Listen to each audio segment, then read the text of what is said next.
Chandrayangutta police station పరిధిలో దారుణం జరిగింది. అర్ధరాత్రి బుజ్జి అనే మహిళను గొంతు కోసి అత్యంత కిరాతకంగా అనంతరం నిప్పు పెట్టారు. అసలు దీనికి గల కారణాలు ఏంటి? ప్రస్తుతం విక్టిమ్ వల్ల కొడుకు మనతో పాటు ఉన్నారు, వారితో మాట్లాడదాం. అంటే అమ్మ నువ్వు ఇక్కడనే ఎన్ని రోజుల నుంచి ఉంటున్నారు? జీవిస్తున్నాను, చిన్నప్పటి నుంచి జీవిస్తున్నాను. ఇక్కడ వచ్చి నేను చిన్నప్పుడు 5 years నుంచి నేను ఈడనే ఉంటున్నాను. అయితే రీసెంట్లీగా పండుగ ఉండే, అందుకని పండుగకి వెళ్ళిన. అంటే నువ్వేం చేస్తుంటావు, అమ్మ ఏం చేస్తుంది? నేను ఆటో అవి ఇవి నడుపుకుంటా, లేకపోతే అడ్డకి వెళ్తుంటా. నేను స్టడీ బంద్ చేసిన. అమ్మ గిట ఇదే పని, అడ్డ పైన పోతా. అప్పుడు ఇప్పుడు లేకపోతే ఫంక్షన్ హాల్కి వెళ్తుంటా. చూసేటల్గా ఓనర్ ఫోన్ చేసిండు, మీ మమ్మీ డెడ్ అయిందంటే నమ్మలే. మా అన్నకు లేపి మమ్మీ ఇట్లా డెడ్ అయిందంట అన్న అంటే, అన్న వచ్చి అందరం వచ్చేటల్గా ఈ టైం అయింది, కొంచెం మీరే దయచేసి తెలుసుకోవాల్సింది. అంటే ఎవరి మీద అనుమానం ఉందా? అమ్మతో ఎవరైనా గొడవ పడే వాళ్ళ ఏంటి? నేను ఉన్నప్పుడు సంధి నుంచి అనుమానం ఏం లేదు. ఇప్పుడు పర్సనల్గా ఏమైనా ఉంటే మనకైతే తెలియదు, ఐడియా లేదు. పర్సనల్గా అంటే మీ అమ్మనే కదా? మా అమ్మనే. నేను లేనప్పుడు సమయంలో నాకైతే తెలియదు ఆమె జనరల్గా ఇంతకుముందు ఎవరితో గొడవలు గొడవలకి ల్యాండ్ విషయంలో అయినా కానీ ఏ విషయంలో అయినా కానీ గొడవ లేకుండే. ఇప్పుడు అమౌంట్ విషయంలోనే ఎవరితోనైనా అది మనకు తెలియదు, అంత ఐడియా. అంటే చివరికి ఎప్పుడు మాట్లాడు మీ అమ్మతో కాల్? నిన్న 6 అప్పుడు నార్మల్గానే కూల్ మంచి మూడ్లోనే ఉండే. సరే అని పెట్టేసిన. తింటున్నా, సరే తింటున్నా, కొంచెం పెండ్లి తీసుకొని వచ్చేసాము అంటే ఓకే అన్నది. ఇప్పుడు అన్న కూతురు అన్న బిడ్డలు ఏం చేస్తున్నా మంచిగానే ఉన్నారు, నువ్వు తిని మంచిగానే పండుకోండి, ఇవాళ పని దొరకాలంటే సరే దొరకలే అన్నది. నేను వచ్చేసా 12 దాకా వచ్చేసా అన్న. చూసేటోళ్ళకి ఇవాళ ఇట్లా అయింది విషయం. అంటే నువ్వు వెళ్ళి ఎన్ని రోజులు అవుతుంది ఇక్కడ నుండి? నేను 29కి వెళ్ళిన. 29కి వెళ్ళిన. అంటే రెగ్యులర్గా ఇంటికి ఎవరైనా వచ్చే వాళ్ళ మీ ఇంటికి?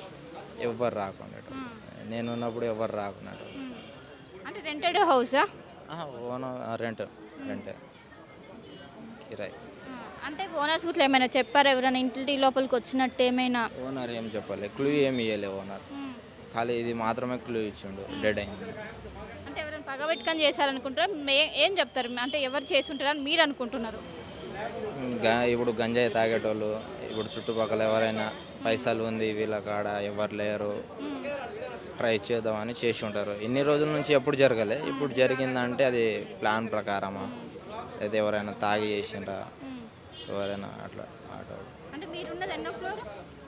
గ్రౌండ్ ఫ్లోరే, అది ఫ్లోర్ గిట్ట ఏం లేదు, రేకుల ఇల్లు.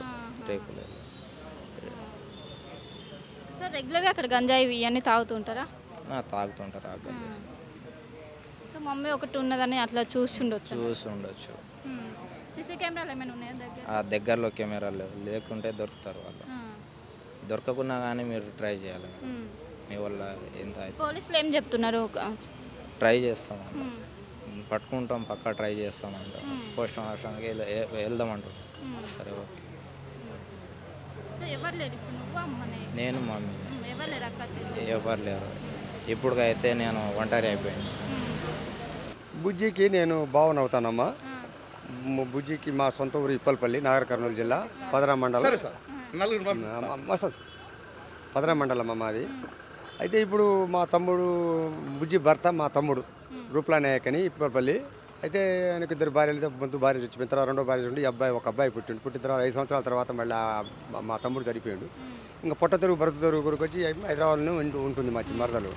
ఇంకా ఆమె బతుకుతుంది. కొద్దిగా ఆర్థిక ఇబ్బందులు ఉన్నాయి కాబట్టి ఆమె ఇంటికాడ ఏ అవకాశం లేదు కాబట్టి మళ్ళీ ఆమె ఇక్కడనే వచ్చి మన కుటుంబం ఆ పిల్ల కొడుకుని పట్టుకొని బతుకుతుందమ్మా. బతుంటే మధ్యలో ఈ రోజు 2-3 రోజులు పండగల పబ్బాలకు వస్తూనే ఉంది, పోతూనే ఉంది అని చేసి 10-20 సంవత్సరాల నుంచి ఇక్కడనే ఉంది ఆమె.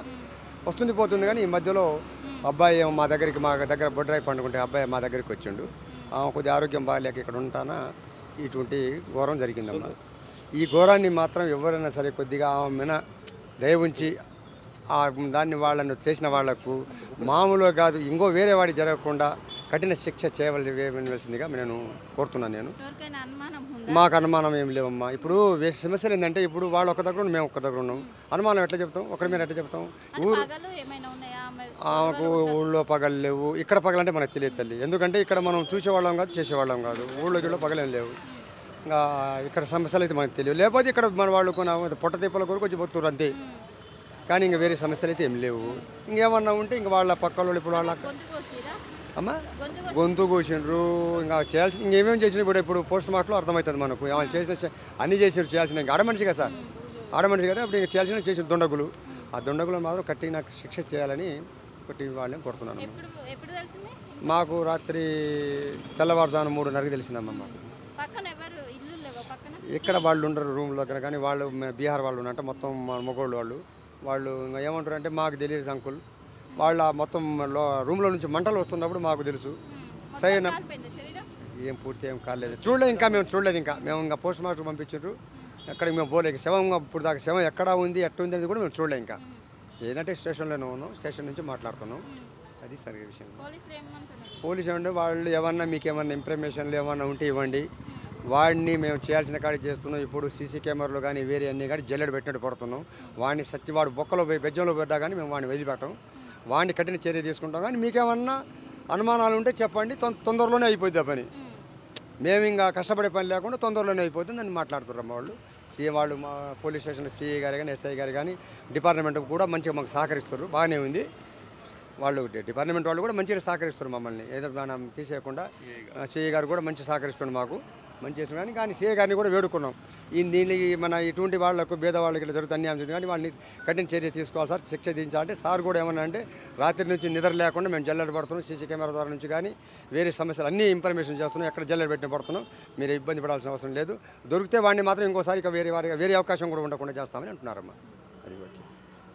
సో మొత్తం మీద ఇప్పుడు విక్టిమ్ వాళ్ళ సన్ను ఊరికెళ్ళిన సమయంలో అదును చూసుకుని ఎవరో కావాలని ఇదంతా చేశారంటూ కూడా దీనికి సంబంధించి గతంలో ఎలాంటి పగలు కావచ్చు, ఎలాంటి గొడవలు లేవు, ఎవరో కావాలని చేశారు. ఒకవైపు అటు గంజాయి బ్యాచ్ కూడా ఉంటుంది, వాళ్ళు చేసే అవకాశం ఉన్నట్టు కూడా ఒకవైపు వీళ్ళు చెప్తున్న పరిస్థితి. ప్రపంచంలో ఏ మూల ఏ క్షణం ఏం జరుగుతుందో వేగంగా తెలుసుకోవడానికి తొలి వెలుగు వాట్సాప్ ఛానల్ని ఫాలో చేయండి.